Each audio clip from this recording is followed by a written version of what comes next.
And we're back here Tuesdays, the main event with this guy, the local legend, Bruce Cooper. Yes, I'm here, and I just can't get enough of you guys. I mean, I'm saying, gosh, let me see if I can pop in a little early because I missed the guys. You can come in whenever you want, Coop, and everything. Don't answer this now, but I'll forget to ask you afterwards. Check your schedule Friday, and if you're available, come on in. I'll tell you why afterwards. But, okay. And everything. Robert says could be a coach's bonus is tied to tournament wins. No, I get that. So we're talking about Syracuse's coach on the women's side last night, openly complaining about always having to face UConn and being in their bracket early on and getting eliminated by them in the tournament and everything. So that's what we were talking about before we went into the Jesse Parkers and that type of stuff. So yeah, look, I feel I appreciate teams like South Carolina, teams like Baylor, teams that kind of came in and took away UConn. Tennessee. Yeah, Tennessee. Pat Summers, you're absolutely right. Took away Gino and UConn's dominance. Because I remember so many times at Channel 12, I'm doing the championship game, the women's championship game. It's over by halftime. Yeah. I mean, UConn was just, and so look, I'm not trying to throw any shade or say anything bad about Gino, but he set a standard. Mm-hmm. He set a standard that was hard to come up to.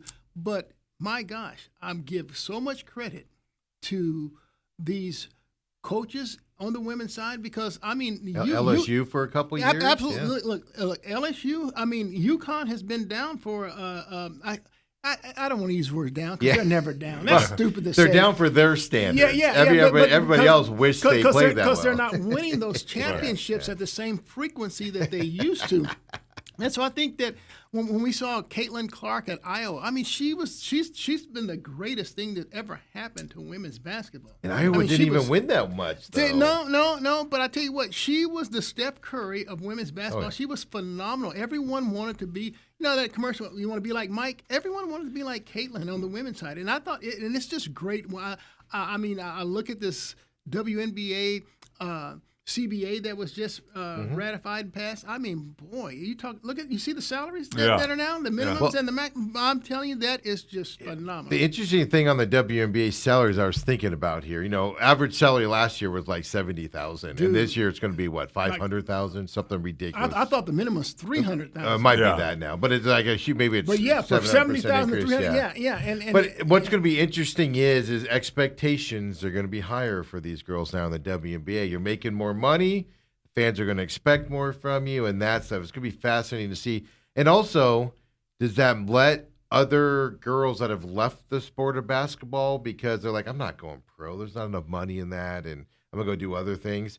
Are they going to stay in the sport now so that talent level is going to get up a little bit quicker? It's going to be fascinating to watch. It is, and I love. I think the salary cap for each team is around $7 million. Yes, I'm like, wow. Way up on that. Yeah, but you're going to be able to pay your one or two of your top players like the $1 million or whatever it is. So that salary cap can get eaten up by just one player. Right. And so I just love it. And look, Gino, I don't think anyone's going to beat Gino and UConn this year. Oh, they went on a 30-0 run. I had the game on last night. Just add it on. Yeah. I wasn't paying attention to it. I looked up at one point, and it was like 50-12 or something. Yeah, I guess. It's like, what just happened? This AZ Fudd gal, I guess she's the next superstar at UConn. And think about this. UConn, I mean, they had down years where they weren't winning championships, but they've been good since Taurasi has graduated, got drafted in the WNBA, went through a lengthy 20-year WNBA career,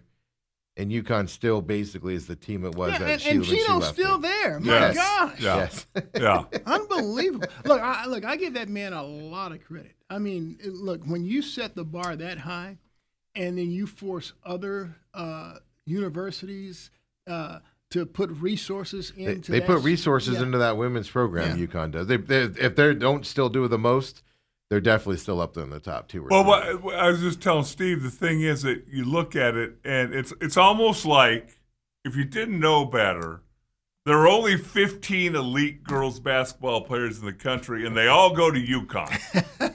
And that's something. You know, that's the way it used to be. Yeah. That's the way it used to be. And now it's probably down to about 8 or 9, Right. as opposed to 15. Yeah. But there are other elite Sure, girls basketball, sure. but it's just the program he's instilled. I've heard him talk about, hey, when we decide we're going to offer a girl, we watch her do stuff off the court.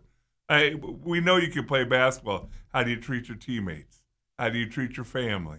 All the little things that are you going to be able to come in and work as a teammate? And because you go from being all these girls probably average 30 points a game in high school to you're going to be averaging about 8 or 9 points for a year or two. So yeah, Gino's one of one, and I just love it that that so many other universities and their athletic directors and presidents are starting to say, hey, look, we got to catch up. We can't be lagging behind like this. And it's been They're starting great to for put the game. resources It's great for the game. Yeah. Right. They're starting to put resources Sure they into are. the Sure women's they are. side and stuff. So the like question is, Coop, would you rather play him second or third round, or would you rather wait till the Final Four and have him go on a 30-0 run on you? that was Syracuse. That was Syracuse's coach's point. Was our team was good enough that we should have advanced farther in this Right. tournament, but Look, you keep putting us in UConn's bracket, right. and we keep getting knocked out early. Yeah. Look, that would be frustrating, but it would also be a challenge that I would be willing to accept. I mean, You would think. there are other. We've seen, like we just talked about, LSU, Tennessee, South Carolina, Baylor. I mean, those are programs that accepted the challenge. Right. I mean, But only for a couple. Isn't it amazing though? They all went up and then Yeah. went back down again, and Yeah. UConn just keeps staying Sure. up there. And then I look at Stanford when Tara Vanderveer when was she was there. there. I mean, heck, U of A women played Stanford in the final one year, and I'm like, wow. I mean, that was amazing Right. for me to watch. And now I'm looking at Molly Miller do some great things here at Arizona State in just 1 year. So yeah, look, the women's game's on the rise. Robert says, does the WNBA go the way of the NBA with this new contract where every player thinks they deserve a max contract? Yes. Because that's just competitive, and that's just everybody thinks they deserve that $1 million deal. Yeah. Look. I ain't mad at anybody who thinks that they're the best. Yeah. You know. I would be concerned if they didn't Yeah. think. If they just went, I'm not worth that. Oh, I'd be concerned about the competitiveness on that perspective and everything. But so that's what we were talking about. That's how Jesse Parker got into it. And Yeah, stuff Jesse. was. Look. Long time coaches. Look. Jesse was a great head coach. I mean, I learned a long time ago when I was doing Friday Night Fever there at 12. Never bet against a Jesse Parker coach team. That's what I learned. Right. You just don't do it. And I mean, that school was born in I guess their first year in the Talking about AIA Mountain was View. Mountain View. Their first year of AIA sanctioned sports football was 1976. Yeah. Heck, they won a state championship. Yeah. They won a This- state championship in 1978, and who do you think it was against? They beat you. They had a little running back named Rodney Brewer. Rodney Brewer. I know. He remembers this like it was yesterday. I still don't think we've tackled him. I think he run for 240 yards. Hey, let me tell you something. There was a game that Mountain View was playing against Amphitheater. Now I think Jesse's gone by now. It's Bernie Buskins replaced him. Okay. But they're playing Mario Bates and Tucson Amphitheater, the Right. championship game. Mario Bates averaged like 200 plus yards rushing a game. Right. Do you know? And you could tell when he's out there. You can see he's a man amongst boys. Right. But I'm gonna tell you something. It was 11 hats to the ball. They held Mario Bates under 100 yards rushing, and they won the game. Right. I mean, Mario there were. I remember times when Jesse Parker would take his team to play McClintock and Carl Kiefer. Oh, yeah. I mean, McClintock had all the studs: Cleveland Coulter, Art Greathouse. I mean, they had all these studs. That's back when McClintock was good, yeah. And Mountain View, you needed a roster to know who their guys were. Mountain View's winning. Right. I mean, it's unbelievable. Jesse Parker could get the max out of every player. That player may not be even a 3-star player, but when he gave his max and they collectively gave their max, dude, it was unbelievable to watch the results. Yeah, I think they They beat us like 48-24 Oh, or 28. Jesse was a beast, man. And he also spit on some of our guys on the sideline, and he was kind of famous He just thought you guys were dehydrated. Hey, let me tell you something. Jesse was, he carried this really mean, sour demeanor about him. He did, yeah. On game day. But if you caught him like on a non-game day, man, you wouldn't. Is this the same dude? Right. Dude, our cameras. I mean, even when I would go to their games, I knew to go on the opposite sideline because Jesse was such a grouch on his sideline. Right. I mean, he didn't want any cameras around, didn't want any reporters lurking on his sideline. He just was a bear. And so, hey, look, I guess when the lights came on, he turned into a really good football coach. Brother, let me tell you something. He has my utmost respect. Like I said, I used to give predictions on the air and stuff because, I mean, his teams, they rarely had standout players. Right. I mean, they would have a Todd Heap here and there, something right. like but they always won. Right. They were always there. Thing. So I just didn't have learned. like all pros. So I coined the phrase on the air: "Never bet against a Jesse Parker coach team." Right. Unbelievable. Well, we were talking about that because, like the LSU coach, Mulaney. Malarkey. I call him Malarkey. Mulaney. Mulvaney. Yeah.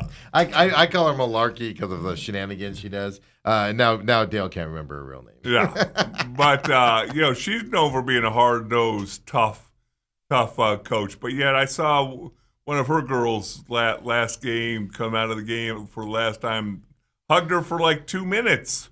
So sometimes those coaches can strike a bond with players that just is never broken. Yeah.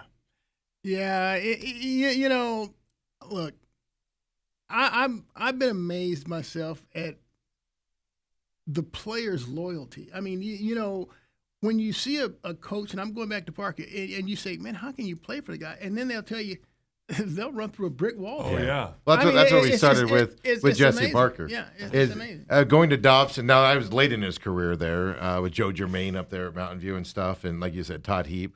But I was always like, that guy's just a jerk. But I know people that, I know he's since left us, but, that if he called them right now, today, they would drop everything to do whatever he wanted to help him out and all that stuff. And it's just like, how'd you get along with him? And it's like, oh, he was a pain in the butt. But he got the best out of me. And it's kind of like, I always think of it as like Varsity Blues, if you've seen that movie. I know Dale has. Where, on the team, they just, and afterwards, like all the parents, all the parents now that played for him were just like in awe of him, and now the players are like, this guy sucks. Hey, since we're on the subject of high school and coaches, I'm just so proud that ASU went to Westwood High School and La Saguaro High School for their next head coach. Did you know him? Oh, Randy Bennett sure did. I knew his dad and everything. Yeah. Westwood. Look. Did his dad recruit you at MCC or what? No. Look. Tom would come to Westwood quite a bit, because he not only was recruiting there as well, but his son played there, and he was great friends with the head coach at the time, Buddy Doolin.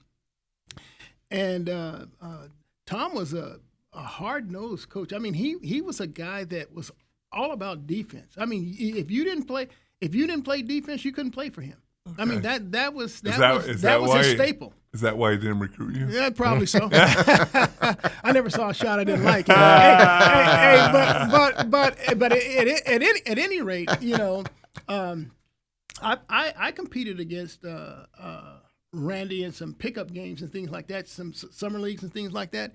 And the thing that I remember most about him in a game that we were playing, his team actually beat us. I thought we were one of the better teams in that league. We were going to win. But Randy, I don't know if he got hot that particular game or what, but he knocked down probably like 7 corner threes.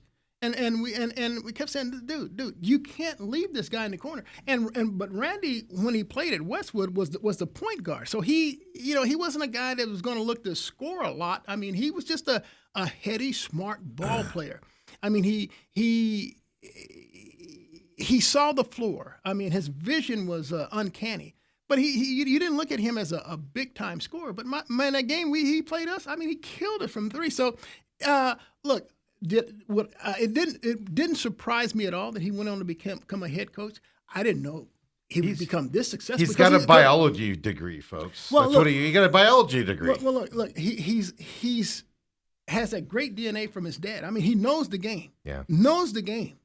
And so that didn't surprise me, but my gosh, I mean, what he did at St. Mary's is just phenomenal. Yeah, we'll get into that the next hour, because that's the first thing I want to start with. We were just wondering if you played with them. Yeah. You're about the same age, right? Yeah. His dad recruited him. He went to MCC for 2 years before going to San Diego. He did go play for his dad, and I believe I read that's when I was 5 years old, where they won a state. Tell him to stop. That's 5 years old. Just want to point that out. Hey, but back to my point. See, you notice how Graham Rossini was smart. He says, "Look, I got to get this program back up to where get it up to where it should be." Graham Rossini and is he went a genius. He went to Westwood High School, not Saguaro High School. That was my point. I agree with that. if you're not gonna go to Dobson, you go to Westwood. There you go. And then no, certainly not Apache Junction and all these other ones, and then you get to Saguaro. Yeah, that's the thing. I mean, with all the stuff coming out about Saguaro today and today and all the bad stuff happening around Saguaro, just imagine what they were doing before there was a spotlight on them when Dale went there. Just think about that for a minute here as well. Dale doesn't have the cleanest, hasn't gone to the cleanest programs. That's all I'm putting out. I go here. to places to win, Coop. That's all I'm putting out there. Dale did not go to the teams that necessarily played by all the rules. That's all I'm saying. You know what? I hadn't thought about that. He's right, Dale. Yeah. I mean, what's up with that, Dale? We're ahead of our time at SMU. When we come back, we'll keep her rolling more on the ASU hire as well, because I think this is a home run. I know a lot of people are poo-pooing his age. We'll talk about that a little bit more. With this guy, the local legend, Bruce Cooper as well.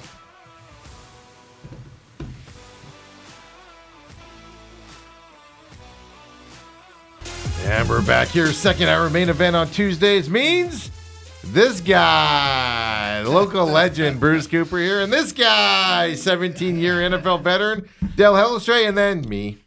I'm here. The pride of the Dobson High Mustangs. Hey, we finally got a head coach in the WCC now. Did you see McConnell's kid? Mickey McConnell, ex of Dobson High School. Yes. His dad, his grandfather, local legends down there in Mesa. Mickey and Cody Justice were two of the top players to come out of Dobson. Forgot about Cody Justice. Yeah. Hey, look, Cody could. That was well after my time frame, by the way. So I want to be clear on that. I'm a little older than those guys. Cody could shoot from the logo. Yeah. Cody was. I mean, that dude. He could. Did he ever do anything at ASU? You know what? He teamed up. It was him, Trey Holder, and who's the other guy? Oh, I can't think of him. I'm losing his name. But that trio, they had a 3-guard lineup, and ASU could fall down by 20-25, and they would shoot themselves right back in it just like that. I mean, they were a tournament team. Cody could shoot with the best of them. Because that was 2017, 2018. You're not thinking Kyle Dodd, were you? No, it's Trey Holder. Why am I losing the guy's name? I hate when this happens. I just looked it up. He was a guard too. It was a 3. Oh, Shannon Evans, Trey Holder, Shannon Evans. You just pulled that out of his head. I just remembered it. I never would have guessed that in my life. But yeah, no, it's So he's staying behind, and I'm sure he would have loved to come back home, but you can't pass up a head coaching ability. Mickey was I mean, he was kind of in that Randy Bennett mold. Very, very bright and intelligent. Their floor vision is top shelf. He grew up in an atmosphere where you better learn that stuff. And he can knock down the open shot. I mean, I'm not surprised that the two found each other and were on. I guess he was at St. Mary's since 2019 on that coaching staff, and he obviously made a good enough impression. Now the WCC, I think one of the reasons this worked out for Randy Bennett to finally decide to leave St. Mary's was because Gonzaga's leaving that league. That league's about to take several steps. But he would have dominated. Well, yeah, but you're not going to get as many eyeballs on it without having Gonzaga in there. So I think that was a challenge. He'll be in the tournament. I kind of thought it was more his mom and dad. I was told. I was are- told this specifically by getting a somebody. little older, in and the he's house, able to come He back wants to and come be back closer home. to home. Yeah. Because I actually questioned that. I said his kids don't know Phoenix, other than visiting. They grew up obviously 25 years St. Mary's and stuff like that. He's obviously very familiar with that area now, comfortable there. So I questioned if it's easy to pick up and leave, and the number one reason I was told was his parents, obviously older, and he wants to be closer to I them. would believe this too, is that it's a challenge for him to come to arguably the best basketball conference in the nation, and see what he can do. I mean, look. No one and I should say this. I looked at his age and I'm like, man, well, maybe we get 5 years out of him. He'd be around 69 or whatever. He's 64 going into this But season. I'm saying, man, do you see Kelvin Sampson, Rick Pitino, Right. Rick Barnes? Those guys are still going on the other side of That was 70. my So, point. so it's like, okay, let's see if he can rise that sleeping giant. Only a couple. One coach under 30, I think, is in the Sweet 16 or in the 30 range. Might be over 30 now, but in that range. Some of them are in the 40 to 50 range in terms of age. Everybody else is in that 60, 70 range, and just all-time greats there. And so, but here's my problem, Coop, is because I made that point yesterday going into it when I had known that they were hiring him, they were just working out the details and stuff like that. I made that point yesterday. A lot of people are poo-pooing his age because of the Dillingham, Molly Miller. And here's the other thing. Randy Bennett is not all sunshines and unicorns and rainbows and candy and kissing babies. He's not that guy, but he's not Bobby Hurley. You're going to see him lose his mind every once in a while, but he's not going to do it in that Bobby Hurley way, and it's going to be a welcome change, I think. Well, he doesn't play He's a prickly. really exciting brand of basketball. That's not his style. The Princeton style, if you know what that is. Exactly. Cutting basketball. He's cut from his dad's cloth in that he believes in defense, and they're going to play hard-nosed defense. He wants to, I guess they have a shot clock. I remember Coach Tom Bennett. I know my head coach Bud Doolin took this from him. He would make you run if you shot without passing a ball around 5 times. The ball had to move, and so. Even if you have a breakaway? Well, that's different. That's different. But if you get in your half court offense and stuff like that, the ball better move. And so Randy likes to do the same thing. They like to bleed the shot clock down. And which I don't know is going to be a bad style in the Big 12. Keep the ball out of your opponent's hands as much as possible to keep them from getting into a flow of a game and stuff to that effect. That might not be a bad style to bring into the Big 12. Yeah, and he typically had, and just like Randy, like I told you, Randy was a surprisingly good shooter in the game that I played against him. Right. But he likes defense and 3-point shooting. Look, I don't mind 3-point shooting. Well, and the other thing that jumped out at me was the fact that he's learned a way to have success at a school that doesn't have unlimited NIL. You got that right. And so whatever he gets here at ASU is going to be better than he got at St. Mary. It's not even St. Mary's University. It's St. Mary's College. Right. And here's the deal. Every night in the Big 12 is going to be a bigger competitive game than what he saw in the WCC. Oh. He may have had a Gonzaga and maybe another team or two, but it's going to be. And so I think that's a challenge that he welcomes. He looks forward to, and I know his players do too. I'm kind of interested to see how many of his players are going to transfer over. All 5 of his starters, and one of them actually played freshman at Arizona, by the way, still has eligibility left. So it's going to be fascinating to see how many of those kids he brings. Well, over. Mickey's going to try to keep as many of those. He's guys going to try as he can, but too. can you compete? Can you compete against an Arizona State Well, team? I think the lure of following their longtime head coach in what has been regarded the best basketball conference in the nation, I think that would appeal to some of his players. And now I'm interested if Randy can keep people like Masamba Diop, represented by the same agent. Who's that? The coach and job, Oh, is that same right? agency. Oh, I didn't know that. Yeah. Yeah, well, that's good. And what Masamba Job has to do is that he has to use this off season to get stronger. Get bigger. He gets stronger because he has the potential, the ceiling to play at the next level. Sure. Yeah. No, I saw that. Somebody put that out on Twitter. I should give him credit, but I don't remember who it was. Yeah, they put it out there. Same agency. Jop also wants to stay with one particular person that's on this ASU coaching staff. So it'll be watch him to stick around, I'm sure as well. But it is going to be fascinating to see. But they have a kid there that played his freshman year at Arizona, so obviously real thought of, real good. Sure. To bring him over. If Arizona recruits, Right. you're good. And I can't remember his name off the top of my head here. But the thing I like about this is you're right. There's still question marks on lower end. But ASU in the past, specifically about Bobby Hurley, but they've done it before. Herb Sendek went to 5 straight NCAA tournaments before they poached him and got him here and things to that.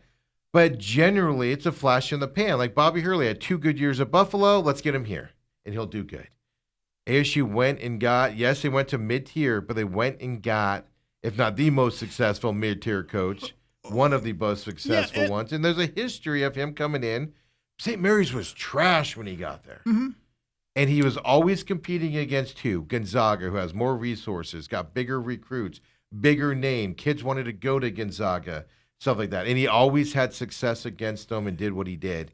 And that's the same thing you're facing here at Arizona State, to a bigger scale, but same thing you're facing. Well, here's the deal. Randy knows how to connect with the coaches here in Arizona. I mean, he still recruits Arizona. He knows it well. And so one of the things that we've seen, just based on the prep schools here, the explosion of the prep schools here, Arizona is a hotbed for college basketball players. Right. And so if Randy can tap that pipeline, Arizona State, they won't be long. Other coaches have not been able to jump into that because those kids in that pipeline generally go to bigger schools, bigger name schools. Sure they do. So if you can get to that point. But U of A has managed to get some of those players. Matter of fact, there's a kid coming from Millennium that's going down to Tucson. I think there's two prep kids from Arizona. One of them, the 5-star kid. The other thing I like about it is he comes from that conference that started the international recruiting with him and Gonzaga specifically. Now, Tommy Lloyd has that because he was at Gonzalez Gonzaga for a bunch of years. I think that's going to help out with this as well. That's going to allow you to get quality kids in here for probably less money. Well, that's the big deal. Yeah. That's the number one thing you're saying right now is for less money. A lot of these are American kids. They're looking for the big bling bling, and they're looking for that splash school. Yeah. Like Jaden Quintons made $2 million at Kentucky and blew out his knee and didn't play a game there last year. And he went to Kentucky for that $2 million salary. Yeah. And so the international kids are not going to really attract or look for that kind of big time money. And and I think you'll find them being a little bit more loyal, if you will. So I said this yesterday, like GCU is in a conference there, the Mountain West there, with Utah State. And you saw Utah State play Arizona the other night. Yep. Utah State last year had something like a $700,000 roster. Wow. And this year, they bumped it to $2.5 million. Is that right? Okay. And look how good they were, and they won that conference, and they went on and were able to play Arizona tough in that second round. So GCU has that problem. How does GCU get their roster to just a 2.5 level? Here's the deal. There is a guy who is connected with Grand Canyon, so you don't worry about that. His name is Jerry Colangelo. He's got to pump it in. Jerry Colangelo he has a way of getting people who want to hold on to their wallets to loosen up those purse strings. Jerry won't have a problem with that. So that's something they're facing. Well, coming into Arizona State with Randy Bennett, we don't know what they've committed to him in terms of money and stuff to that effect. But, I mean, look at here. I mean, just on this side, Sweet 16 NIL payments, right? Arizona, $9.75 million. So this is Big 12. And I think Iowa State, $8.25 for them as well. Houston, $8.5. What was ASU? Well, I don't know. This is just a Sweet 16 to make it to the Sweet 16. I think ASU is down in that $3-4 million. You think they're that high? Because I was going to say maybe 2. I think Graham is going to talking about Graham Racine, the AD. I think he is going to get that number even higher. I'm not sure if But Randy Bennett comes here. If The it doesn't go higher. reason why I'm telling you, I think it was in that 3-4 million range because that's what I heard when remember Josan Sannon and Jayden Oh, Quaidens. yes. I heard that ASU and Josan was originally committed to U of A. Yeah, and they stole him from. and they got some significant money, NIL money, to entice both to come, and I was told it was like in that $4 million range. Really? Now I don't know if it was $4 million for the, and this is what I go back to.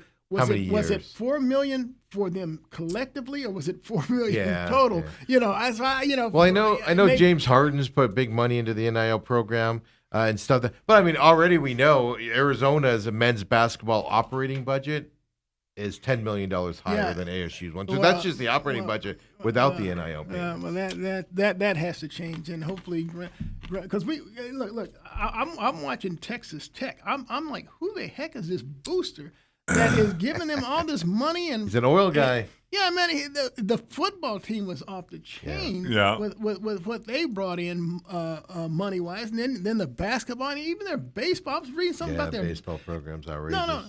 It's not necessarily baseball. It's the softball. Yeah. There's some gal named Kennedy, I believe is her name.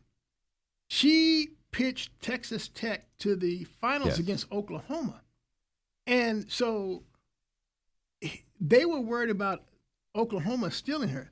This guy, he gave her money that I'm talking. It's like It was several $1 million. I remember that. off the chain, and now she's back. Yeah. Yeah. And so I'm like, man, this dude is who is this guy? I mean, he's Right. putting money everywhere. Yeah, And did- he's remained And- pretty quiet. And I think I was Oh, he's looking done at interviews. I saw him do interviews during the football season. yeah, I was looking at the women's softball standings, the rankings. Mm-hmm. You know, because ASU was playing U of A this weekend. I think U of A won 2 of the 3, and U of A was like maybe 13 or 14. So I looked. You know, Oklahoma's not even number 1. But I saw that Texas Tech was right there at number Yeah. 2. I forget who was number 1, but I'm like For the but- softball side? Yeah, I'll and look so, it up in a so, second. So I said, oh, I know why Texas Tech is 2 because they've only lost 1 game. That gal, that pitcher Kennedy, Yeah. I think it's her name. I'm telling you, I was watching them last year. This young lady, because they pitch every day. Yes. I mean, Every game, Yeah, yeah. I mean, my gosh. I mean, Oklahoma's one of those teams that score 900 runs a game. Yeah, Texas is number 1. Texas Tech is 2. Florida 3. Tennessee 4. Dale's SEC teams here. Alabama, Oklahoma 6. UCLA, Nebraska, Florida State, Where's Arkansas. Oklahoma? I thought Oklahoma was 6. in there. Yeah, they're 6th. Oh, 6. Okay, Yeah, I missed yeah. that. Yeah, but yeah, I'm like this dude at Texas Tech. I wish he was an Arizona State Sun Devil booster. Yeah, My he's the gosh. new Boone Pickens. Yeah, I remember that guy. I remember that name. Yeah, that's back when it was illegal. Yeah, I know. And this guy's young at Texas Tech is he too. really? He's I mean young. I mean like 40s, maybe early 50s. Jeez. But so he's got a lot of years ahead of him to be dumping into that as well. But no, they have some young guy. Texas Tech's baseball program has pitching problems, but they have some young hitter on that team that he just cut a check for too. I was trying to find his name really quick here. And he's same thing where he's like, "You're not going anywhere, kid." Shh. There you go. Texas 1, Texas Tech 2. Yeah. Wow. It's ridiculous how the money goes, but I'm convinced. Well, like we talked about this the other day, me and Dale, on the NIL money and stuff for these NCAA programs and everything. I mean, there's going to come a day like Kentucky. They reportedly had something like a $20 million roster, $7 million more than everybody else out in the second round. Kansas, big one. Out in the second round, same type of thing. At some point, there's going to be a cost analysis, isn't there? Like any business, and You hey, I'm think so. pumping, I'm giving you millions of dollars, and you're not doing anything. Yeah, I with think it. North Carolina is getting rid of Hubert Hugh- Davis, right? Yeah, they canceled all of his appointment. He's not meeting with players, parents, or agents today. They canceled that, which tells you he's gone. Yeah. They just got to announce it, and that's all because they give him so much money, that- and he's been out of the tournament in the Yeah, first. there's a certain standard that was set by greats like Dean Smith and Roy Williams Yeah. behind him, and if you don't, Well, I would argue $20 million roster and you don't win, you should be fired. Good point. From that perspective as well. I mean, even St. John's has a $10 million NIL payment roster right now in Manhattan, New York. Hey, but you know what? Here's the thing I find fascinating me. So, Sannon leaves ASU for St. John's, and this dude doesn't even average 10 minutes a game. That doesn't even play. Right. Yeah, they stuck with that guy that won the winning shot the other night. Didn't make a point all game long. Yeah, and he was out there all game. Didn't do a basket and gets the game winner. Hey, but you know that. But you can't top the High Point guy. This guy had never made a 2-pointer in his entire season. Isn't that amazing? Everything was 3-pointers. Yeah. And he scores a game-winning basket on his first 2-pointer of the Yeah, exactly. No, that High Point was a great High Point. I was reading about them. Do you see how much money they pump into that program? No, what? Huge numbers. Oh, huge numbers in that High Point. They flew. Where are they located? North Carolina, I think. Is that right? They literally chartered a plane, and like 200 undergrads. They shipped up. They flew them all the way to Portland for that game the other night. Dude, I've never heard And of the High school Point, just paid High for it. Point until this year. but supposedly they also have a couple 5-star restaurants on campus that the kids eat at. This It's is pretty plush. It's a high gated community. you say it's I in believe. you say I think North it's North Carolina? Carolina, yeah. And but Bruce, their gym rivals like Division I gyms. That's not as big, but in terms of the lighting and all that stuff, it rivals those types of gyms. Wow. Best gym in that conference. This is like a high end. What's their enrollment? It's very small. Yeah, I'll tell you here in a second. Jeez. High Point, North Carolina, by the way, is where they're at as well. The city is called that's That's city. the city name, yeah. Really? I also saw, by the way, they were look at this. The nation's number one best run college, according to U.S. News and World Report. They don't have a football program. do they? No, too small for that. Look at this. So let's check out their tuition, Bruce. Let's all have a heart attack together. This will be like the time I looked up Scottsdale Christian's amount as well. Oh, 50,000? 50,000 incoming freshmen, tuition and fees 50,000, housing and food another 20,000 on top of that. What's that 40? So that's the total direct investment when you average aid package of 23,000. So if you get a $23,000 aid package, it's still costing you $48,429 to go to school there as well. Shit, times that by 4 or 5, man. No, thank you. But they're the premier life skills university. I also saw that when they won that first game, tours of that campus went up like 30,000 people requested tours of the campus and stuff to that effect. Just absolutely crazy. Let's see here. Probably very difficult to get into, but I was shocked reading this stuff on them and their things. They are a Methodist Protestant school as well. Hey, well, let me ask you: are any one of you doing okay in your pool, your bracket? We both lost Florida. We had Florida in the final against Arizona. We both lost that. I have Michigan and Duke. Oh, Duke's getting knocked off. I know. Look.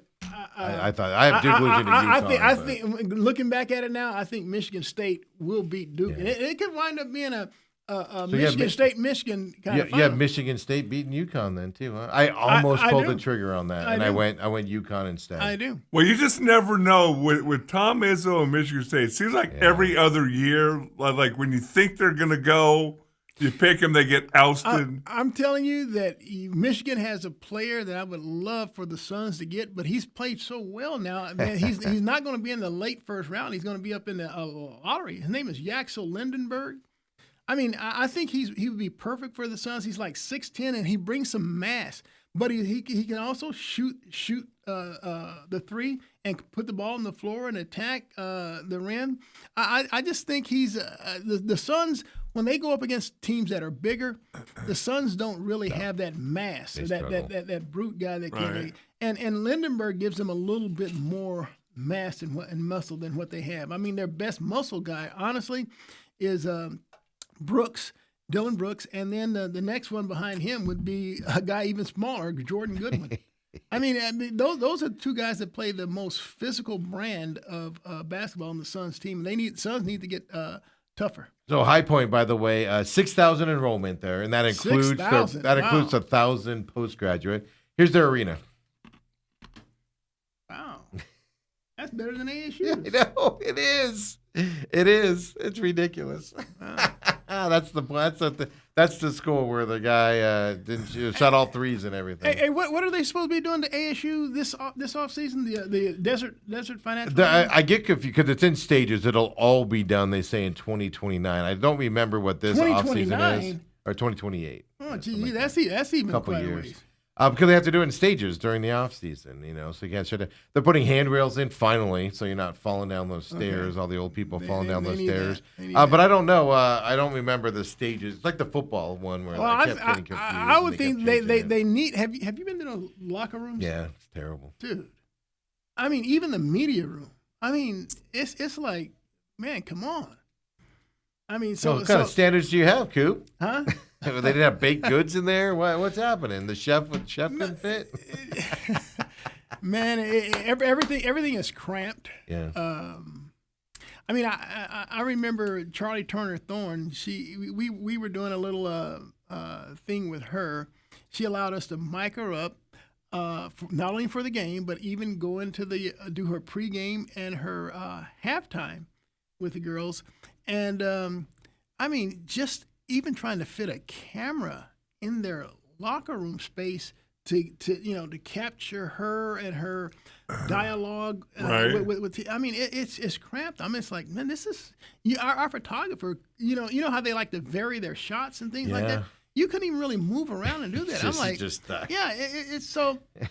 I'm like, wow, ASU that arena long needed to be upgraded because if you're trying to impress a recruit, you don't take them to it was Wells Fargo at the time. You don't take them to Desert Financial Arena. No, well, Coop, I played in that gym in 1979. Yeah. I find it interesting that they're building this new. That's the one when I went to I was in that arena and I went to the free throw line with under 10 seconds to play. We're down by a single point. I have a 1-and-1. Dale, it still haunts me to this day. They called a timeout. I knew they would, but I came back. I felt like Rasheer Fleming. I got this. Because Rasheer had a chance to beat San Antonio. Yeah. I'll make it but he had two shots. I had one, and like his, mine went in and out. I mean, dude, I'm still haunted by that today. I was at a basketball camp. That's where I learned how depth changes. I was at a basketball camp one summer when I was a kid. And I free throws are easy, 3-pointers are easy, all that. No big, I can hit them. I went to that arena. I was just airball city because I couldn't get the depth of the arena behind it on there, and I had like one of the worst practices. I was even everybody in there was like, "What are you doing here? You're terrible." That's where I learned the depth side. That's the first time I ever played in an environment like that. In high school gym. I still think. I remember going to warm-ups because that is the thing nobody tells you about that. Yeah. Every high school gym you've ever played in has a wall right behind it. And all of a sudden now you're just seeing dark. And I thought the first 5 shots of the game that I took were air balls.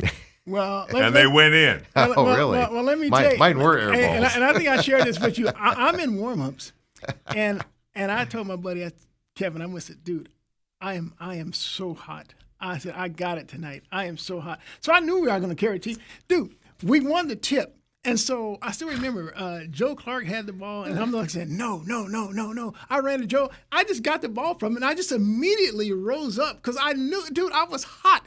And the damn shot went in and out. And so I'm telling you, I needed to see that ball go in to continue, but still it came down to me having a chance to give us a lead with under 10 seconds at the free throw line. Didn't do it, but yeah. So that depth, I know what you're saying, but it didn't bother me. I was hot, and I missed the damn shot. I even give you an excuse right now to say the depth of that arena really messed me up. Actually, I think that was one of those camps I did with McConnell, who's still at Dobson. I used to do his summer camps when I was a kid. There for actually, my mom wanted me to get out of the house. I think his dad was what, Rick? Rick was Rick, yeah. Rick's like a Hall of Fame. I get him confused now. Who's at Dobson now? Who's been there for 100 years? McConnell. I'm gonna type in McDonald, Dobson, McConnell, and everything is going to. It's gonna be like 12 people here now. Rick McConnell. Rick McConnell's there now. I think is Rick there now? Yeah. Well, maybe Rick wasn't the dad. I thought no, Rick then was there was. the dad. Then the dad was. Yeah, no. I get confused on him now too as I get older myself. But we call him Coach back in the day. But yeah, he. His dad was legendary. Oh yeah, and I didn't know him obviously, but I mean, I just think about that, man. I'm 49 years old now. I just turned 49 last month. Yeah, you're old. My high school coach and the guy I went to summer camps, by the way, folks, when I was like 10 and 11, is still coaching at Dobson High School. Yeah. Hey, look, I remember Dobson won its first state Rick- championship in '87 with a coach named Clark. Clark was a football coach. Yeah. And he was coaching basketball too? No. Oh. The Clark was I can't remember his first name now, but he had like Coach Clark, yeah. Yeah. You remember the Coach Foltz, that's the guy that I don't like. Coach Foltz. You remember the Just hit me, Dale. you remember the Wright brothers, Toby? Yeah, Toby no. Wright? Yeah, I always make fun of Coach Clark because he'd always be like, "Oh, I finally when he got drafted by the Lions, I finally got somebody in the NFL. I got an NFL player." And I was like, "Settle down, Tiger." Well, they won the state championship that year. He would always like you'd mess up on the football court, and he'd be like, "Toby Wright would never." I'm just kidding. He didn't really, but he kind of felt like it at that point. No, Rick McConnell is the one over there at Dobson right now. So his dad was. We're forgetting his name right now as well. He's been coaching at Dobson High School since 1984. Wow, really? Yeah, that's what Wow. they say right there. Yeah, I'm telling you, I was 9, 10 years old going to summer camps, like 4-week summer camps there for basketball. That's 40 years. He was my coach. Yeah, he was in those summer camps. Isn't that nuts? I know. Hey, are you guys nervous about the Suns tonight? No. No, because they're going to lose. Let's take a break. And come back and I talk. remember last week he guaranteed us a win, didn't he? Yeah, no. Yeah. Guaranteed us a win. You know what I forgot? Oh, what'd you forget? I forgot Steve? about the softness of the fourth quarter for the Suns. That's what I forgot. Coop. I forgot how soft they get at the end of the fourth quarter. I don't know why that became an issue because it wasn't an issue most of the know. season. Came out of nowhere. I know. Don't say Dylan Brooks. Uh-huh. Dude, they were. They started it when Brooks was still with the team. though. Yeah, no. Before the like 2 weeks before the All-Star break. What I didn't know this till I read it. The Suns are 7-8 without Brooks.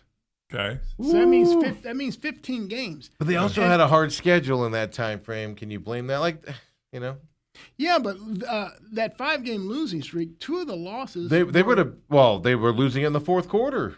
We had that stat on that road trip: Boston, Toronto, and there was another one. I'm forgetting right now. We had that stat where they had a 8-point-something lead with like 4 or 5 minutes left and end up losing it at the end of it. And that's what I mean. That's what I mean by the soft at the end of the game. They just can't have that toughness. They were winning those type of games when Brooks was there. Because I remember, I think Jalen Green hit a game winner. Booker hit a game winner. Gillespie hit a game winner. I mean, I can think of 3 game-winning shots that they made in the fourth quarter. If they had Dylan Brooks, they were beating the Spurs that other night. I don't doubt that. Yeah, and the thing is, one guy, a lot of people don't believe it, but especially in basketball, one guy can change your entire outlook as a team. I think the Suns without Dylan Brooks, now not to the same extent because Goodwin's still physical and stuff like that, but without Dylan Brooks and definitely without Mark Williams right now, I think they more resemble the Suns of last year. And what I mean by that is outside shots, not physical into the bottom, don't fight for the win at the end. They kind of just keep playing their game. The other team gets physical and stuff like that. They're definitely getting out physical. I mean, they're giving up like second and third possessions, and those second and third possessions turn into hoops for the opponent. And then when the Suns go down, it's one and done. Well, then you got the shooting issues where they're not hitting their shots. They did against Toronto the other night, but Gillespie went in a funk. I mean, I think he put up a goose egg against Toronto. Yeah, but Dunn woke up. Huh? Dunn woke up. Yeah, then he's back to being Gillespie, but I don't know what happened during that 3-game stretch, in which he just struggled to shoot the ball. But heck, Jalen Green was also struggling to shoot the ball. I mean, playoff Green is here. Yeah, but I tell you what, Green, if you watch it, his first quarters and his first halves were really good. His second halves and his fourth quarters in particular, I mean, he was only taking one shot in 4 consecutive games, one shot in the fourth quarter. It's like, dude, why? Well, I mean, if you can get to the basket or help us out, I mean, what's your problem? Are you? You might be right. He's just scared. Maybe. Well, they had a game one of those games that they had the lead going into the fourth. They scored 18 points in the fourth quarter. I think it was Celtics. That's inexcusable when you're an NBA playoff team. Yeah. You should score 18 by sneezing. Yeah, and so Green always gets off to these really good hot starts, but his second halves are just. That's what ran him out of Houston. It's going to be interesting to see. So when we come back here, we'll keep talking Suns because I have one pointed question. I asked Dale it yesterday. We'll ask you it today. Okay. On the Suns, 10 games left in the season. 10 games left in the And then they're season. going to go into the playoffs with the 7th seed. Have to play the Clippers in the first round, it looks like, in the play-in game round. Yeah. So we'll get One game. Bruce's thing. And then one game. Maybe. Dale's already got him losing to the Clippers. Come on back. It's the main event.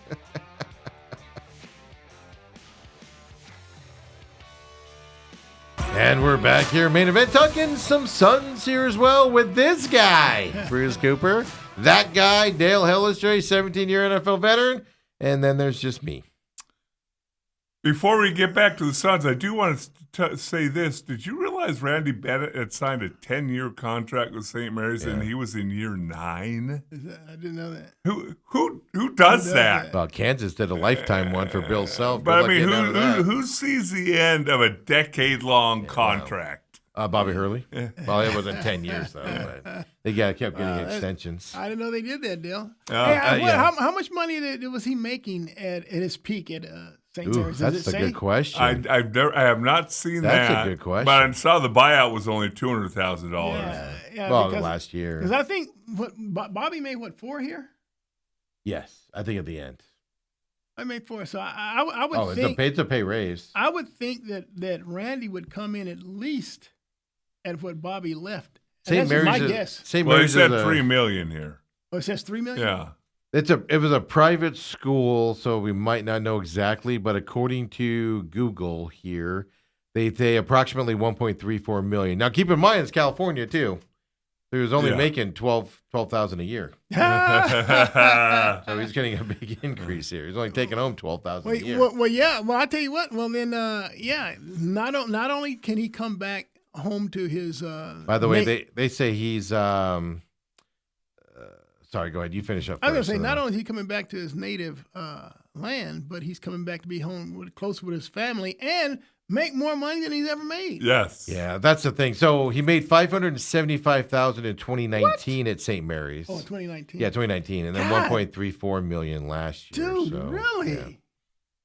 Yeah. Oh my gosh, Randy! Yeah, it's time to come home. Yeah. man. It's time to come home. Yeah, he's gonna make. Yeah, He'll make 3 times that. He's got to be what, $5-6 million this year coming in. I would here, think. if not more. And then you get the Adidas stuff, for free, and their Dude, contract and everything. plus all the other 1.34. stuff. But shoot, man, how And like much? I said, keep in how mind much that's California too. Well, how much is fuel making?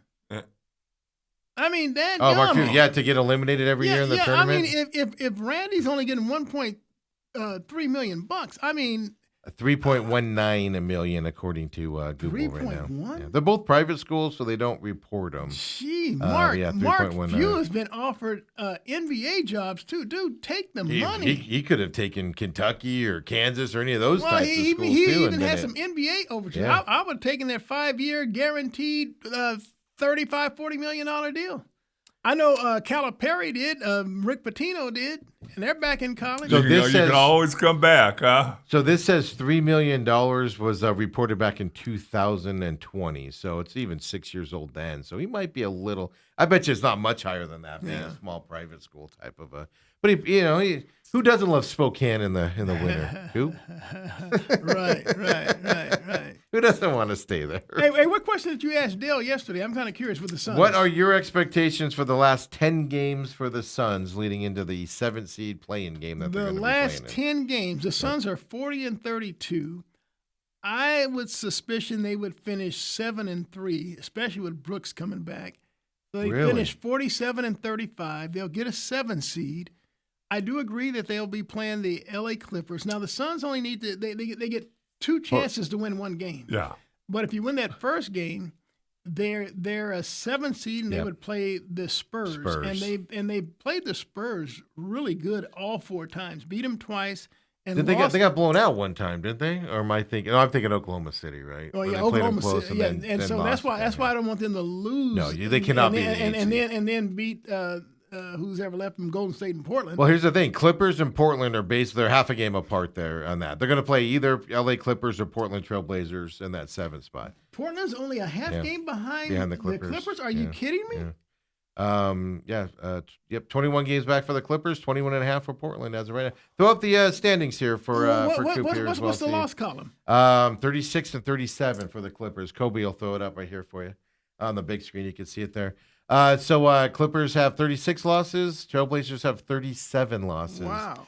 So they're going to battle it. I'd rather see Portland, to be honest with you, than the Clippers for that play-in game. But Suns can beat either one of them. I don't think there's any doubt about that. Well, Portland has a Vitae, the big 6'8" kind of guy. They don't do well against him at all. But the Clippers scare you because they could just wake up one game and go on a shooting spree, and you have no chance. And Klingon, for whatever reason, I mean, he just seems to dominate the Suns inside. Yeah. I don't like that matchup either. So I'd rather see Portland overcome them, but we'll see. But I mean, just in terms of the Suns themselves, like Dylan Brooks coming back this week. Mark Williams, they say, will be back sometime next week, or maybe shortly after that. But 10 games left. They're going to be the 7th seed. It's just a matter of who they play. So what do you want to see them do here for the next 10 games with nothing really to pay attention to? I need them to reestablish their defensive identity, which is just harassing, pressuring, and coming up with steals. The Suns were second in the league in steals at one point. I think they've dropped down to 4. Okay. And so that I think a lot of that has to do with Dylan Brooks' absence. And so I want them to reestablish their defensive identity, and then they have to be able to shoot the 3-ball well. And that means that Colin Gillespie needs to do what he did Sunday, and you need Grayson Allen back healthy, shooting. You need Royce O'Neal, when he's making his 3-point shot, boy, he's a big asset on the floor. When he's not making his 3-point shot, I'd just rather see him sit. Yeah. But the Suns' 3-point shooting and their defensive identity, those two things need to be prevalent for the Suns to make any type of run in the postseason. To be the team that we fell in love with. Sure. For a lot of the season. And I think obviously, and again in basketball, you take one guy away, he doesn't have to be your best player, but Dylan Brooks is probably the second best player. You take him out of the lineup and you can't replicate that. Yeah, you really can't. And when Brooks went out, a good one also was out. Yeah. And so you had 2 of your top 3 defensive players out. Now, I like the fact that they started playing the young kids, Rasheer Fleming and Malawak. And so I think everyone's now falling in love with Rasheer. They love his athleticism, love his length, and he's not afraid to take the 3-point shot, and he's making it at a 50% clip. I mean that's some darn good shooting. If you're knocking down 50% of your 3-point shots, hey, that's getting it done, and that's what he's doing. And so I just think that everyone's excited to see his development. Now here's the deal: when you bring back Brooks, when you bring back Mark Williams, when you bring back Grayson Allen, I mean, and even in Royce O'Neal, I mean, something's got to change, and so that means that Ryan Dunn, who seems like he plays better when he gets more consistent minutes, his minutes are going to be sporadic. You got to wonder how long of a leash that Rasheer Fleming will get, and we all, I know I'll speak for myself. I love to see the kid play more. Yeah. But then you got Hightower you got to get into here because he's playing well as a veteran. Look. Haywood is an experienced veteran guy. Yeah. I mean, he's been in a number of playoff games. That's what you need in a playoff game. With Miami. Yeah, and so you're right. I mean, I don't know how he's going to figure that lineup out and the playing time and rotation. But I'd rather have a healthy all men on deck type of situation than what he has right now. That's my thing with Grayson Allen. Just rest him for a week. Have him miss 2-3 games with these other guys coming back. Get him healthy going because you need his shooting in the playoffs and his toughness. But you need him to find his rhythm. Well, that's the issue. I don't want him to come back. But how does he get into his issue? How does he get into his rhythm when he's in a game, out of game, in a game, out of game? Well, look. I don't know, but I just know that I don't want him to try to find his rhythm in the No, playoffs. no, I'd rather him have. No, a but few that's what I'm games saying. under If you his get belt. Brooks back into this week, Williams beginning of next week, you can sit him for 2 games, and then bring him back and have him push for the playoff. But it's just that's why this is such an interesting question, because I agree with you. You want to see the young guys, but you and I both know young guys in the playoffs. It's a tough environment for them because the game changes so much. So you need Hightower and Yeah, I agree. Brooks You like and- the experience, but but Rasheed looks to me as that he's one of those guys that plays. When you don't know what you don't know, Yeah. you don't have that. Sometimes that yeah. naivety is. yeah. But sometimes you get on the free throw line to get a game up by Well, 3 and you miss them both. Coop, well, when you're young. Yeah. Well, let's put it like this: he wouldn't have been on the floor Yes. had those Suns been healthy anyway. Well, half Right. the team was out Yeah. that night. Royce O'Neal supposedly is going to be back tonight as well. But I go back and I look at it. The Suns had a 1-point lead and the ball, and they need the Spurs, if they don't foul, are only going to get the ball back with 4 seconds left. Mm-hmm. It's still 7 seconds on the shot clock. Booker was being doubled, and he was able to get the ball to Green. Well, Ott calls the timeout. So now there's 7 seconds left on the clock, and you say, "Oh man, we could have milked 3 or 4 more seconds, shot the ball, and whether you made it or missed, they're going to call it. They're going to have maybe 2-3 seconds left, and so, but the fact that on the inbounds play, they got the ball to Rasheed Fleming, and right away they fouled. They had 4 good shooters, and right away they fouled. So he misses both. So now they have 7 seconds to play with, as opposed to getting the ball with like maybe 2-3 seconds. And so now And Booker twists his ankle. Yeah, and- so Victor's able to hold the ball and clear things and then hit the fadeaway shot. That was look. I know what Jordan Ott was trying to do. He did not want to have a turnover in that situation, but man, I wish they had not seen him call that timeout. Yeah, all 7 foot of Wembyama looking like a point guard going to his right and shooting over. Look, there's nothing that you can fault Oso on that. I mean, No. he did everything he could. Yeah, even got his hands up. It just your hands aren't going to get to his face when the guy's No. 3 times. Did you see in the NCAA tournament day? I forget the Florida kid that's like 7'8". 7'9"? But the guy that was guarding him was like barely to his chest, and that guy was like 6'9". Yeah. And that guy's looking up at him like, "What am I supposed to do with you, man?" Yeah. That was an amazing shot. Florida has some nice talent on their roster. I like Bow on there, and you mentioned the 7'9" kid. They still have. Look, they lost Clayton Yeah, to the they NBA. lost a couple big guys. But let me tell you something. I didn't see them going out, and I know you guys didn't since you had them in the finals. I didn't see them going out this early. No. The stat I didn't know that existed about Florida: no winner of the championship the next year has made it to the Sweet 16 in like the last 4 years, 3 or 4 years. Is that right? Yeah, Since they went back to back. yeah, it's I they get knocked out early. I for think some reason. UConn's going back to back. Oh, UConn went back to back since then. Yeah, so I want to say the last 2 or 3 years is what I had saw in terms of that stat. But I didn't. I thought I was the reason why I went Florida is because I think Duke's getting knocked off. I'm not sure Arizona. I now think Arizona will beat Purdue, or there's What? somebody. No, I think if Arizona loses, I think they could lose to a team like Arkansas, a team that's athletic, a team that can get up and down. Now, See, Purdue's 3-pointing scares me because you make a lot of 3-pointers. That's more than 2s, and Arizona doesn't shoot 3s. So you can just get outpointed just by a guy shooting 3s, by a team shooting 3s. Yeah, but Arizona plays so well on the defensive end of the floor anyway. I mean, they're not. They're going to be well coached. They're not going to just give you those 3, but if you can get in transition on them, I think that's the way to beat this Arizona team is in transition. You beat them up and down the court. I think you eliminate Krivats and Awaka in the paint defensively. Yeah. Well, then you got the freshman guy, not Koa, the other kid. Burris. Bur- That dude's amazing. I mean, he really look. Koa Pete went there and went, "I'm going to be the best freshman in Arizona since Mike Bibby," and there's somebody better than him. Hey, look, when the season first started, it was Koa that was doing it and Burris. I'm like, dude, I heard this guy was a 5-star. He's not. He's nothing. Are you kidding me? Right. I think him and Jaden Bradley, they've been the two best players consistently on that team. It's not even funny. Every time Bradley hits the court, he can go to the bench and he shows back up there. You've seen energy change, and he goes for the hoop. He made some big plays in that game the other night. It was amazing to watch. Look, those two guys are. If it's on the line, money. Yeah. You want the ball in their hands. But I thought Arizona would struggle there. But I put Arizona into the finals because I think Duke's going to lose.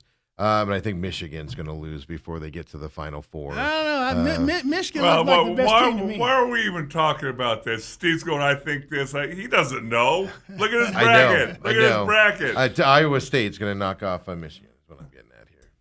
I thought Texas Tech would be in that Iowa State, that's going to be a good game to watch. Yeah. But Iowa State. Dale, I'm a prognosticator. Iowa State lost Joshua Jefferson, and so I think that's going to be a significant loss against a team like. But Michigan always loses in important games, unless Harbaugh's there and cheating. Then other than that, they win. From there. Look at it.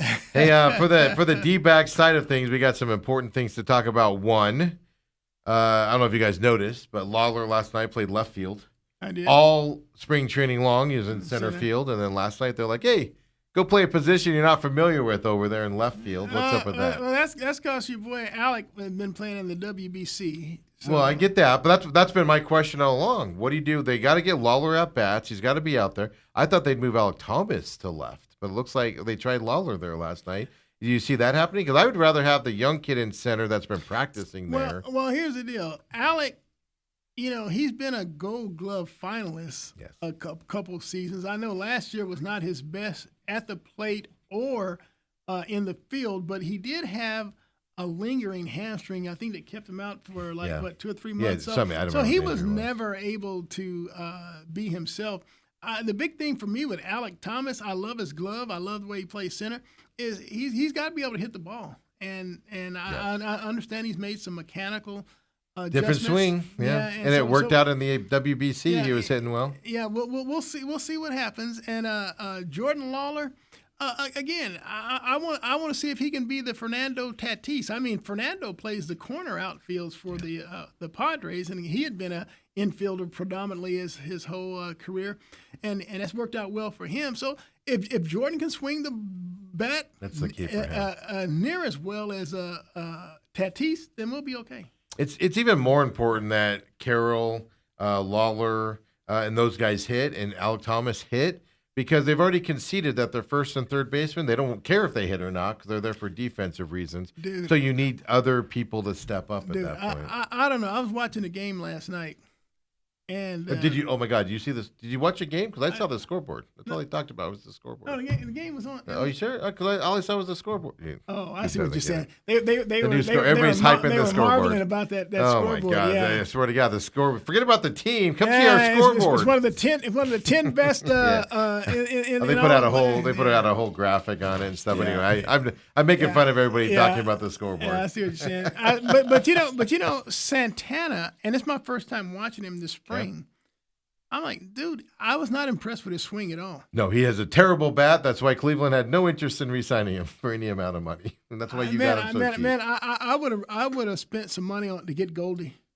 Heck, man, Goldie's going to bring a glove. Here's what I think the Diamondbacks had a choice on, and that's if Goldie wanted to come here. Their choice was overspend for an aging Goldie or underspend for a Santana and just want his glove there. I'm overspending. Yeah. But I don't see on the first base side. Give me a glove, and I'll let the hitting go on that side. Now, can Arenado? No, dude. Look. Because when they lost Gold Glove first baseman, and last year with Pavin Smith and that kid they traded for in Seattle, there was a big decrease on that defensive side. Give us somebody that can catch those balls, man.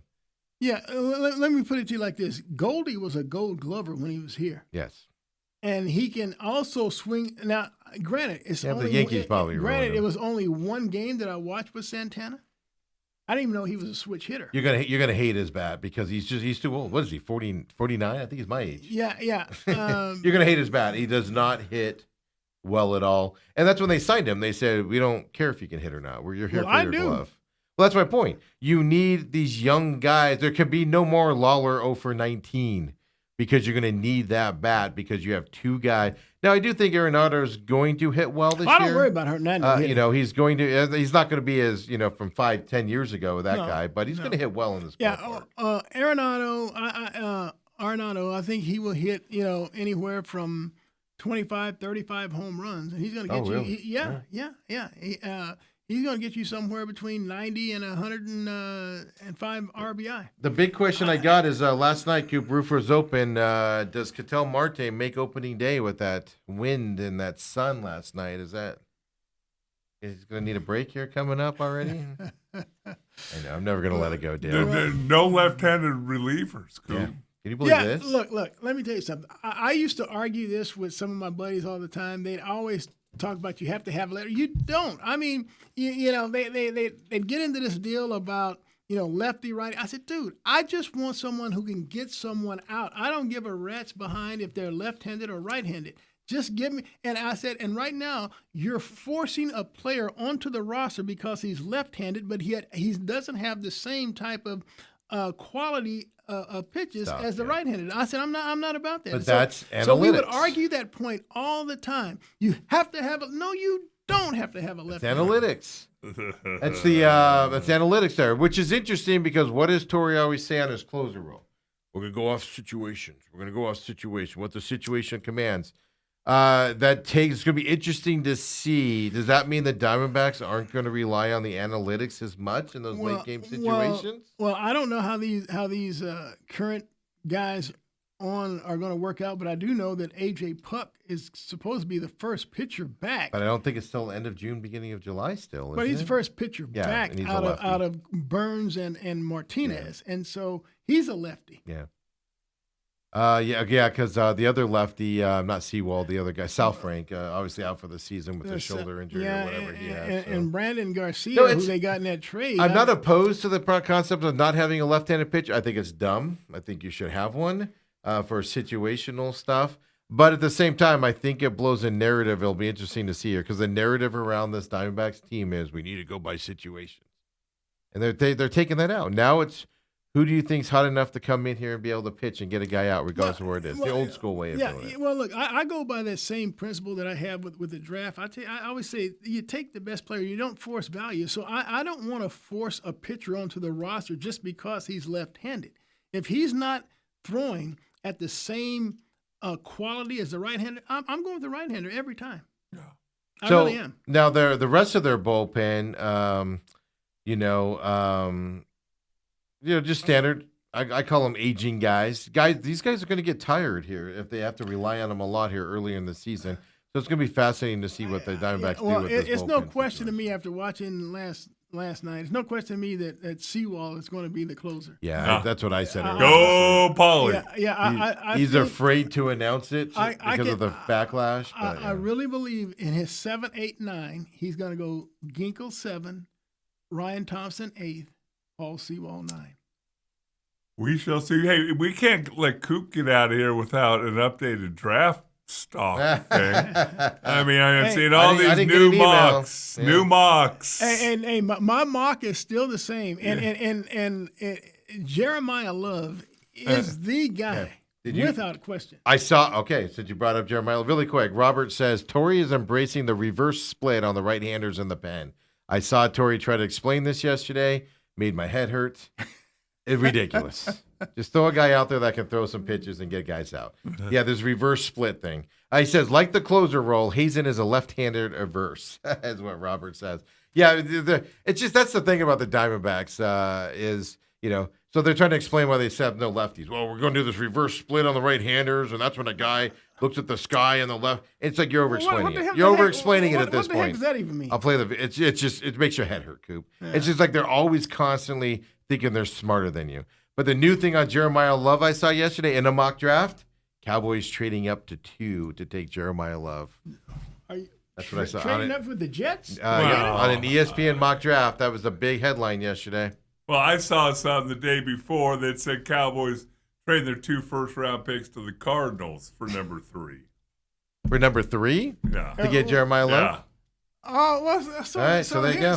So everybody wants Love all of a sudden, except for the Cardinals. Yeah, exactly.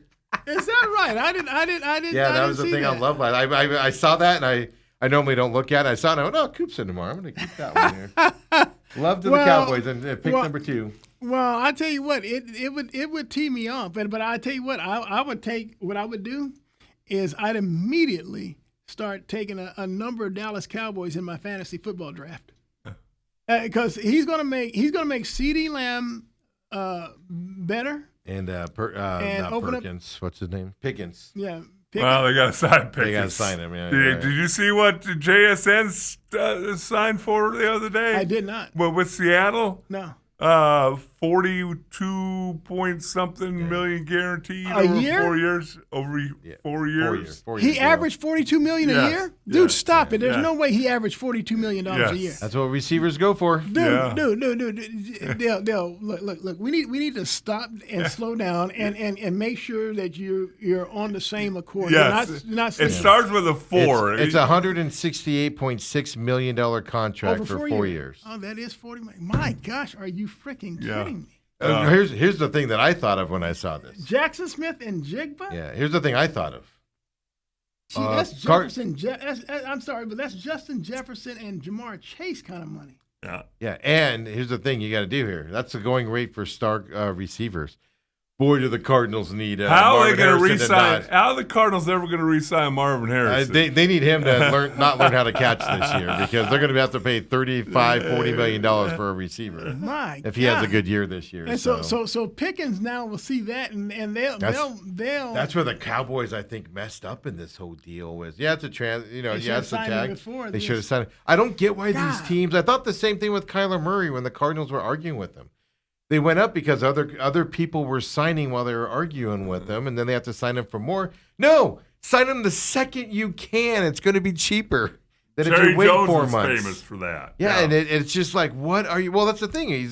What are you going to do with Pickens now? Pickens is due $40 million a year if Look, I can't get he's gonna that get out. in Seattle. I can't get that out of my head, man. I just don't see.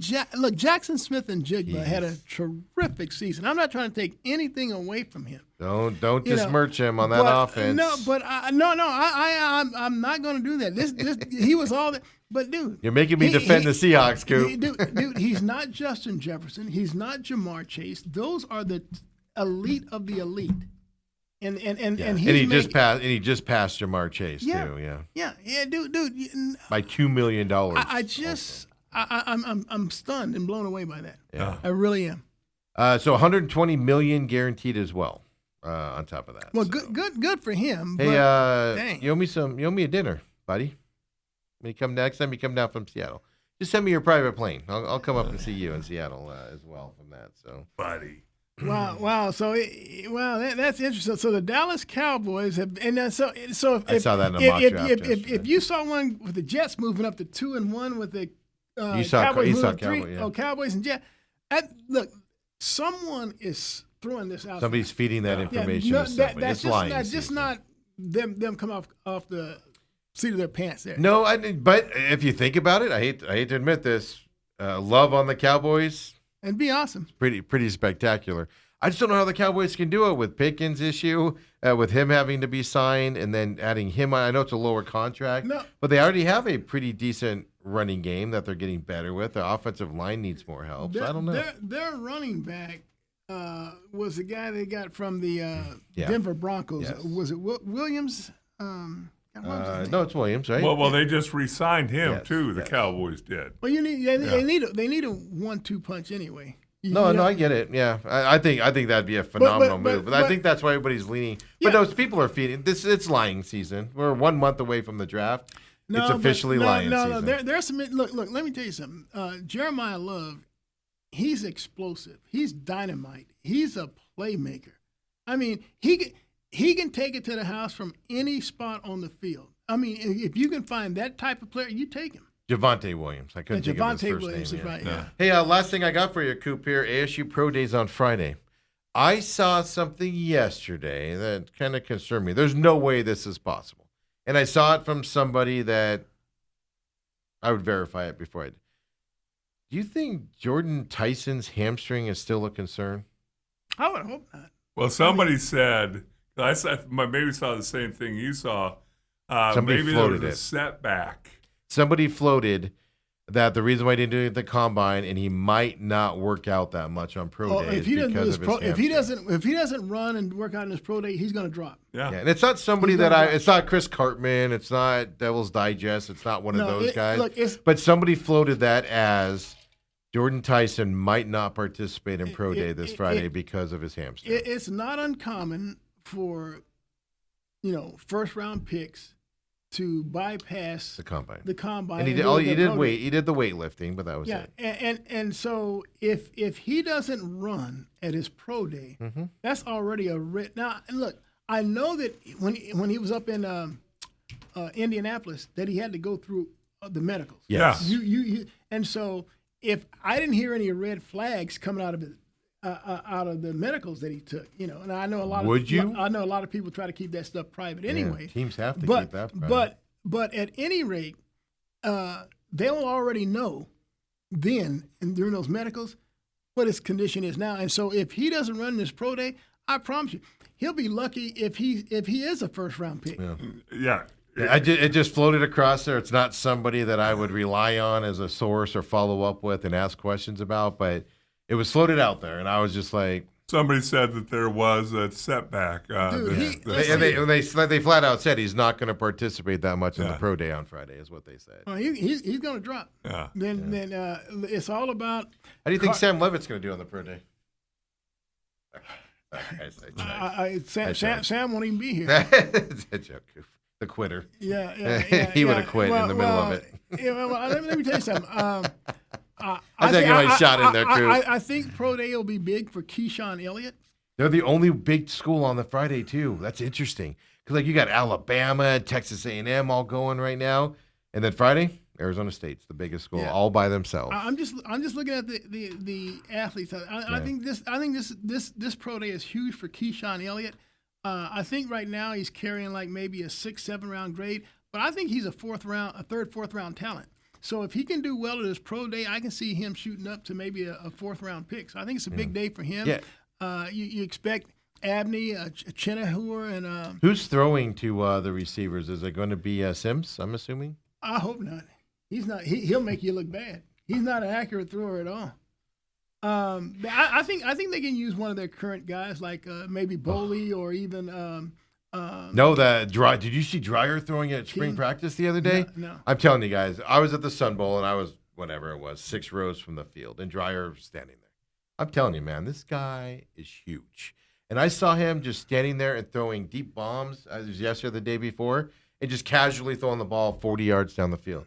Dreyer's a beast. I'm not saying he's going to win the starting job this year. He's not. But he's a beast as a quarterback. Mikey King's going to win that starting That's what position. he keeps saying. You got that set in stone. Even though Boley's making the most money, huh?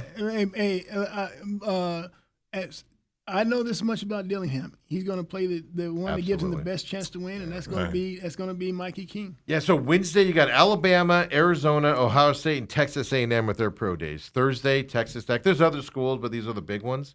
And then Friday, Arizona State in terms of the big ones. I think that's fantastic that they're the only big school on that Friday offensive people to tackle come for into. ASU, too. Yeah, a Henshaw, Max Henshaw. the- Yeah, dominated they're not the about him Senior maybe Bowl. being a first-round pick. Yeah, the Senior Bowl Yeah. guy. You know what? He moves really well despite his limited. Well, he dominated the Senior Bowl, Yeah, and he that did. put him on the map. He did. He was dominating He did. against all pros Yeah, on the other yeah. side.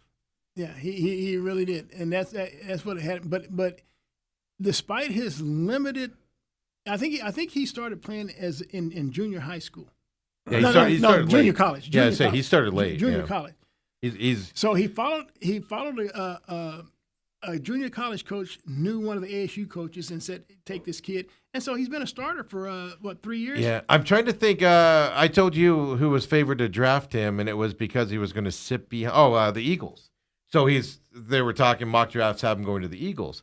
So he'd sit behind Lane Johnson for a year or two and develop on. And I'm like, that wouldn't be the worst thing for this kid to get drafted by the Eagles and sit behind one of the greats there and Lane Johnson on the Eagles for a couple years because he started so late. He's going to have to obviously do all that stuff. Yeah. I lied. Last thing I got for you here. Diamondbacks starting lineup, starting pitchers. Zach Gallen, game 1. Ryan Nelson, game 2. Eduardo Rodriguez, game 3 against the Dodgers. Soroka and then Fott against the Tigers to start the season. Merrill Kelly's going to come back in the second, deal when he comes off of the IL there. My question for you is, who gets demoted or out of the lineup when Merrill Kelly comes back? Soroka. But I'm telling you, for me, I'll be honest, I was shocked at the way Rodriguez threw in the WBC, especially against the USA. Going to be my next question for you. What if he doesn't pitch like that in the first game against the Dodgers? Yeah, and it wouldn't surprise me because I'm not high on him at all. I really am not. He's in shape. Matter of fact, I saw him slated for third. Yeah. I'd have had him maybe fourth with Soroka fifth. That's what I'd have I would moved do. Brandon Fott up to third. I'd have gone. Yeah, why is Fott? Is it his off-season injury? He needed a little bit more time or something? Or why is he going fifth? I'm not sure, but I'm not enamored with Eduardo Rodriguez. I just wouldn't be shocked if they move Ryan Nelson out of the starting lineup just because they treat this kid like garbage. Every year they treat him like garbage, Coop. He's thrown too well. You're not. Look, he's here to stay. They just treat him like garbage. They're like, you pitched our best pitcher for years. We're going to put you in the bullpen. Here to stay. Hey, Jeremiah Love, third pick to the Cardinals. Forget those two trades that we heard about. If Jeremiah Love is still there, the Titans are going to take him at 4.